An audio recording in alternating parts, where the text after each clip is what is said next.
Right, hi guys, and welcome back to the Moaning Yorkshireman, and welcome to the F1 room. Not done a video in here before like this, but I thought I'm doing an F1 based video, so let's do it in the F1 room itself. Might make it look more professional, but there's still an idiot behind the camera. So this video is going to be all about the Codemasters point system, what they've scored the drivers, and it's caused a lot of controversy on social media because the likes of Bottas has somehow ended up better than Leclerc, and people want to know why, and people want answers. Why is Norris all that way down? Why has Ocon not been given a fair shout? Blah, blah, blah, blah, blah. It carries on. The list is endless. If you go on Twitter, everyone's having a rant about it. So I thought I'd do my own points because obviously I've got experience in scoring people points in a non-biased and accurate manner. You've only got to look at the 2017 and 2018 Cruel Walls to notice that I'm non-biased, I'm not partial to anyone, I'll just score them fairly. So we're going to kick things off with the 2019 Championship Constructors order in results. So we're going to start with Williams and work our way all the way through to Mercedes. I'm going to score each driver their experience points, what I think they're worth. So of course we're going to kick off with the rookie Nicolas Latifia. Can't really say much about him, can we, to be honest? He did an okay F2 championship, but while the likes of Albon and Norris and Russell were winning it and doing really well, yeah, it was sort of average, to be honest. And we can't really say much about his F1 forte because he's only really taken part in testing so far. So I'm just going to give him a middle-of-the-road 50. I can't say anything good, I can't say anything bad, so it's a middle-of-the-road 50 points. Then we come to George Russell, his Williams teammate. And what can we say about George? Well, the talent that he showed in 2019 was fantastic, out-qualifying Robert Kubica for every single race. And the Hungarian race, where he almost got into Q2 and finished ahead of a couple of racing points and the Toro Rosso, I think it was. Yeah, that was a cracking race by him. So I was going to score him 80. And then I remembered he likes to take topless selfies and videos of himself on Twitter. Oh, it's not a good look, George. Not a good look. I look at that and I just crawl up my own arse and die a little bit inside, mate. Yeah, and it's not because I'm jealous. I've got the body of a temple, I'll have you know. Look at this. This would be a statue. And if I was a statue, they'd certainly want me removing. Oh, shit. But yeah, so unfortunately, George, I was going to give you 80, but I'm going to knock 20 points off for your topless videos and pictures on Twitter, so that's 60 points. Next up, we have the Haas pairing. We're going to kick things off with Romain Grosjean, and what can we say about him? Is he the only driver that's ever crashed before a race, crashed in the pit lane, crashed behind safety car? I'm pretty sure he is. So for that reason alone, I'm going to score him 0. But then I was thinking of giving him some Romain Grosjean points, and seeing as though last year he scored his car number of 8 all season, I might just give him 8 points. Keep it round, keep it fair. So yeah, Romain Grosjean, you can get 8 points. Then we come to Suck My Balls K-Mag. What can we say about K-Mag? He did offer me that invitation, he offered Hulkenberg that invitation as well. And yeah, I didn't take him up on the offer, but I did respect him for it. I'm going to probably give K-Mag 10. Yeah, I'll give him 10. I'll give him 10. I'm going to base that on the fact that I've got no knowledge at all, and that he did break Gunter Steiner's door, and that made Gunter Steiner very, very unhappy. If you've not seen Drive to Survive, I recommend you watch it, because it is quite good, especially the Haas video, as always. So yeah, 10 points to K-Mag. Then we come to the Alpha team of Giovinazzi and Kimi Rikknen. So we're going to kick things off with Antonio Giovinazzi. What can we say about him? Yeah, he did alright. I mean, let's not forget his first ever race in 2017, where he finished 12th at Australia and then persisted to bin it at China the race after in place of Pascal Wehrlein. And then this year, or last year even, whatever it is, I keep forgetting. But yeah, he just struggled, didn't he? He crashed behind, oh boy, he crashed on the last lap. Grosjean's not done that, I don't think. I don't think Grosjean's ever crashed on the last lap. But he did that whilst running in points at Spa. But then he seems to have got his shit together. Led at Singapore, but that was just due to strategy. But still a lead, still led a race. We'll give him 40. I think 40 is about right for Gio. Yeah, 40 points. I hope he does better this season, but 40 points. Then we come to the Iceman, Kimi Rikknen. Bwah, Kimi, bwah. That was the shittest impression of that. Anyway, what are we going to give Kimi? Well, it's probably going to be his last season, so I'll give you some sympathy points for that. But he just looks like he'd be an absolute lad on a night out. I think he'd drink all of us under the table and then still get up for breakfast the next day. So for that reason alone, honest to God, that FIA gala where he was smashed, loved it. Absolutely loved it. If I could be in his shoes, I'd do exactly the same thing. So, Kimi Rikknen, for your racecraft, I'd probably score you around 60 this day and age. You're getting on a bit. I'll give you 10 sympathy points because it probably will be your last season. So that's 70. And then what shall I give you for going out and being a lad? I'll give you 40 points. So you get 110, Kimi. Well done. You've got 110 points there. Congratulations. So then we come to the Racing Point Fast Canada Sports Pezza something or other team. Good. It's the pink one. And we're going to kick things off with Lance Stroll. Oh, Daddy, can I please have a Formula 1 seat? Yeah, you can, but unfortunately you're too shit for Williams. Well, it's okay, because there's a racing team going under and you can buy him. Okay, son, just for you. Just this once. Oh, thanks, Daddy. Yeah, he gets minus 6,000. Don't want to know about him. That car looks like it's going to be quick this season, but you get ready when it comes to Austria for the first round in July and he doesn't make it out of fucking Q1 again because he's shit. So yeah, minus 6,000. Is that too harsh? It's probably not harsh enough, really. Minus 10,000. Minus 10,000 for Lance Stroll. And then we come to Sergio Perez. I used to love the bloke. I used to really like him. I think he's probably one of the best midfield drivers, and I still stand by that.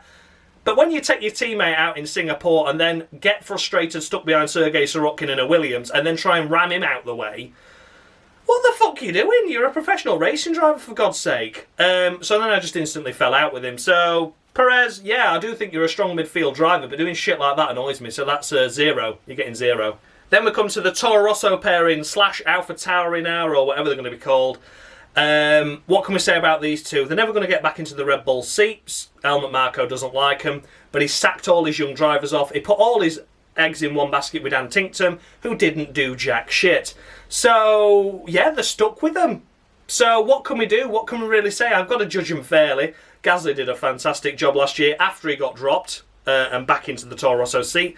Kvyat, on his return, did a fantastic job. Got a podium. They both did really well, but Helmut Marko doesn't like them anymore, and I can't see the point in them staying there because they're never going to get a chance at the big seats because their contracts will be you are solely under the management of Red Bull Racing. You must not leave us at any point for the next 4,000 years. So they can't move around, but at the same time they're never going to get Red Bull. So I don't know why they're there, to be honest. In a sense of personally. But I know why they're there is because Red Bull have not any drivers left. So what we're going to give Gasly, I'd give him... he did have a shit start in Red Bull, didn't he? I'd give him 35. And as for Kvyat, it was shit before. He did deserve to get dropped, but not just as soon as he did, if that makes sense, when he got dropped in 2016. Back to the Toro Rosso car. I don't think it was fair when it happened, but it did have to happen. But on his return in 2019, he did a solid enough job, didn't he? He did a decent job. He did torpedo a couple of times at the beginning of the season at China, where he took the two McLarens out. And then towards the end of the season, he took out... Who did he take out? He took Perez out in Austin and then took Hülkenberg out in Mexico, didn't he?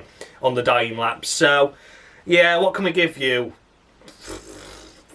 42. 42. There you go. That was quick maths. Then we come to the Renault pairing. It's the returning Esteban Ocon after a year out. So what's he going to do this season? I don't know. He might do all right. He might do crap. No one really knows. I actually rate Ocon, to be fair. I think he blew his top a little bit towards the end of 2018, but that's when he realised he wasn't going to get a seat in F1. So it's to be expected, isn't it? If you're going to be a bit raggedy, you've just been dealt the news that you've probably done a good enough job to be in F1, but you're not in F1. Yeah, I'd be pissed as well. So yeah, he took Verstappen out, then had a bit of pushy-shovey with him, like, oh, get off me, at at the cooling down area where they get weighed at the end of the race. So yeah, Ocon, again, middle of the road, 52. We'll give him 52 for Ocon. We'll see what he does this season. And his teammate, of course, Daniel Ricciardo, reversed into Kvyat after torpedoing the torpedo. And then reversed into him and crashed into him. So, fantastic effort. What can we give Ricciardo? Well, he's off to McLaren after this year. So, that's going to be an interesting move. But for this year, I don't think they're going to show him any love. They're going to show it all the French one, Ocon, which is understandable. French team, French driver, want him to do well. Ricciardo's sodding off. Cyril's a bit of a dick. But overall, I do rate Ricciardo. He did do shite last year, though, to be fair. The car was shit as well. And we're probably going to give him 63. We'll give him 63 points. Why not? Just because it's Ricciardo. Then we come to McLaren. We've got Norris and Carlos Sainz. Well, we'll start off with Norris. Norris, I think he's talented. I think he's got the ability to get into Formula 1. A lot of people say he's the same as Stroll. I don't know where that comes from. I don't know how that happens. Oh, he's got money. Yeah, every fucking Formula 1 driver's got money. Every person that's ever raced in a Formula 1 car ever has had to have money to get there. But money hasn't put him there. It's his talent that put him there. So that's the difference for you that don't understand. But Norris, yeah, it's going to have to be a solid year this year. He's got to match Sainz to prove his worth, because Sainz had a phenomenal season last year. But Norris has taken virtual racing a bit too seriously during this lockdown, and so have his fanboys. So that's going to knock him down. So I probably was going to score Norris 70, but I'll knock him 10 off for his fanboys.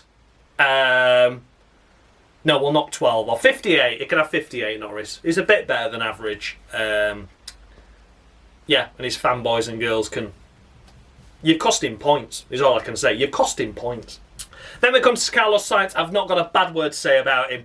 What he did last year was phenomenal. What he's going to do this year, I'm sure, will deliver that again. And he's off to Ferrari for 2021. And you know what? A lot of people are saying that that's going to be a bad move. No, it's not going to be a bad move, because he's not going to take no shit. He's a great team player when he needs to be, but when it's all about him, he makes it about him. But he delivers, and they've got no option but to back him. So a fantastic move by Sainz, and I'm going to score him 94 points. That's it. 94 points for Sainz. I'm not even going to go into any bullshit with that, because he just did a phenomenal job last year. The McLaren was a fantastic car. The Brazil drive was unbelievable, even though we didn't see it, because no one films a McLaren doing anything. But yeah, incredible. So 94 points to Sainz. Then we come to Red Bull, and it's Alexander Albon. So then we come to Red Bull, and it's Alex Albon to start. Got to deliver this year, definitely. It was a strong year last year in the Toro Rosso, as well as in the Red Bull when he got promoted. He finished no lower than 5th, did he? Apart from the one where he got took out by Hamilton at Brazil. So, yeah, I think all in all, he should be on for a strong season. A double-header at Austria, where Red Bull's normally good. Should, hopefully, if he can deliver, he can get on the podium there, potentially. Fingers crossed, and that's if the car delivers as well, of course. But yeah, Albon, solid enough driver. I was going to score him 75 points, but I was trying to think of negative things about Albon, and he's such a lovable character, such a great guy, and I thought, I can't knock him down any. But then I remembered, he did beat us for a win back in 2014 at Most. We qualified on pole with our driver, Raul Owens. And in the wets, the little bugger overtook us and won. And it was his first ever single-seater win as well for Albon. So we were a bit chuffed for him, but at the same time a bit miffed that we'd not won. I'll put the picture up now so you can see it. But yeah, I'm going to knock him 10 points off for that. So 65 points for Albon. I've got to knock some points off somewhere. And that's the only thing I could think of that was ever a bad thing that he did to me. Yeah, we were happy with second. And then we come, obviously, to Max Verstappen. A lovely driver, brilliant ability, great skill. Starting to whinge a little bit like a bitch now, got to be honest. He's starting to get on the Hamilton level of bitching and moaning and, oh, fucking tyres and I can't do this. So that's putting me off him a little bit, but his ability behind the wheel can't be faulted. Future world champion, absolutely. If that Red Bull can deliver a championship-winning car, they'll do it. He'll do the job. And Albon, hopefully a strong second driver as well for that. To hopefully bag him a Constructors again. Going to be an interesting season for him this year. Can he take the title? Shorter races, you know, less rounds, I should say. It's going to be an interesting one. But fingers crossed for him. He has a good race. Has a good season. Again, Austria, so he should hopefully get a win if the car's able to deliver around there like it has done in previous years. Yeah, what we're going to give Max? See, I don't like his dad. So that's going to put me off him a bit. Let's say I were going to give him 98. How much would I take off for his dad? 20. I'd take 20 off for his dad easily, I think. So 78. 78's Max. Yeah, I'm not keen on your dad. I mean, don't get me wrong, I've never met the bloke, but I'm sure he's lovely. But yeah, he took Montoya out in 2001 at Brazil, and I just can never forgive him for that. So, yeah, 78 points. We'll give you 78 points, Max. How's that? I think you'll like that. Next up is, of course, Ferrari with their driver lineup of Charles Leclerc and Sebastian Vettel. We're going to start off with Leclerc. Fantastic season last season. Obeyed team orders when he needed to obey team orders. Then Ferrari just fucked it up and got it all wrong. But yeah, most pole positions last season out of everyone. So that counts for something, definitely. Race results didn't always go his way. Sometimes strategy didn't pay off, such as Austria. Car broke down, such as Bahrain. So he did have a lot of bad luck in the races as well. But he did outshine Vettel, didn't he? And now Vettel's leaving at the end of this season, and I think it will be for retirement as well. Yeah, I just can't really see Vettel going anywhere else now, to be honest with you. We'll have to wait and see. Time will tell. But I can't see him going anywhere else. He knows he could have only really won a championship in Ferrari, but he bottled it. So I think he'll just retire, go out with grace. You know, he's got a life, he's got a family, he's got kids. Just enjoy yourself. Take your multi-millions of pounds and go buy another yacht somewhere and just chill the fuck out, Vettel. But anyway, we're kicking off points with Charles Leclerc, and I ain't got a bad word to say about the kid. I really haven't. A talent, definitely to behold. People call him Mardy, but then the fans of Hamilton, so I don't get that for starters. He only whinges when he needs to whinge. There's a difference. There's a difference between bitching and a difference between moaning when you need to moan. So, yeah, what we're going to give Leclerc? 90. We'll give Leclerc 90. I think that's fair enough. And as for Sebastian Vettel, I'm going to score him 0 because he likes doing donuts and spinning a lot. So just a 0 for that, really. Is that a bit harsh? Is that a bit harsh? No, it's not harsh at all. No, it's my channel, do what I want. So it's a 0 for Vettel. I'd probably, if he weren't spinning as much, I'd probably give him about 60 or 70 based on his last season's escapades. But yeah, 0. And then we come to Valtteri Bottas and Lewis Hamilton in the Mercedes team. And what can we say about Bottas? Mercedes is bitch, absolutely. But has he had his porridge? Yeah. Oh, funny meme. God, I'll tell you something, it just proves how childish the F1 community is, isn't it? When that's still funny. Weren't even funny the first time, it was just like, huh, yeah. Alright, stop now. Yeah, he's had his porridge, great, yeah. He's Bottas 2.0 because he's had his porridge, great, fantastic, yeah. Oh, now he's Bottas 3.6, oh, great, yeah. Oh, funny. Oh, fuck off. It's not funny at all. So Bottas, what can we say? Plays the team bitch role really well. Looks like he might win, so he doesn't. And then it looks like he won't win for the rest of the season because he, just doesn't win. So, fantastic team bitch. 12 points, that's it. Done. Finish with Porridge Boy. And then, of course, we come to Lewis Hamilton. 6 times world champion. Will he get 7 world titles this year when the season finally kicks off? Probably. That DAS system is cool as fuck, by the way. That's the ingenuity I like to see in Formula 1. I hate to see it on a Mercedes because that just means they're even quicker than before. But that is the engineering and skill that I love to see that Formula 1's been missing for a while. So yeah, great feature on the Mercedes there, absolutely. And that probably will help Hamilton win his 7th world title. And for people that say, well, it's a shorter season, he doesn't deserve it if he wins it. Yeah, he does. He does. I don't like the bloke personally, like personality-wise. I think he's a bit of a dick. He moans on the radio. He cries like a bitch. I can't do it, guys. I can't do it, guys. I can't do it. I can't win. You've put me on the wrong tyres. Why have you done that? He stopped a lap earlier than me. He's going to just breeze past me in DRS. Guys, I can't do it. Guys, can't do it. Laps all at field and wins. Oh, God, it were me. It were me that won, guys. Aren't I great? You ruined my strategy because it was me that won. I won. There's no I in team, but there is a me, and I won. Me. Oh, guys, well, I know I smashed it into the wall, and we've lost everything, but we win as a team and we lose as a team, don't we? No, we fucking don't, Hamilton, clearly. So I hate him for that, but his ability on track, phenomenal. Can't fault the bloke. Will he win 7 world titles? Yeah. Will he win 8? Well, now the development's been delayed for a further year, possibly because Mercedes have just got dominance in this hybrid era. Yeah, is the winningest driver by the end of this season, definitely. He's got the most poles, etc. But it's just his personality that I don't like. So for his driving skill and driving ability and all his skills that he's got to be able to win himself 6 world titles, is going to get 100 points.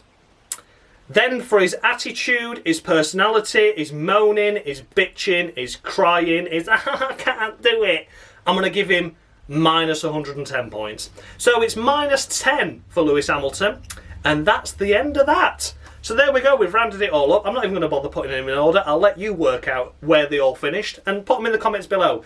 Also give your feedback and scores on anyone you would have changed and you think, oh, a little bit harsh there, Josh. You know, just let me know your thoughts and feedback down below. I'll be happy to answer your critics and questions. And just remember, to all of you that have made it this far, it's a joke. Alright, I mean, it's not as big of a joke as what Codemasters have scored, because Codemasters try to actually make it sound and look genuine. You know, so just bear that in mind. Calm your tits, anyone that's getting riled. Okay, calm them. Okay, deep breaths. Ready? Watch, I'll just grab my tits now. Ready? Deep breaths. There you go, that's how you calm your tits. Alright, so thanks a lot for watching, guys. As always, like I said, let me know your thoughts and feedback down below, and I'll let you judge who the winner was, because even I can't remember what I've scored them all now. Thanks a lot for watching, guys, and much love.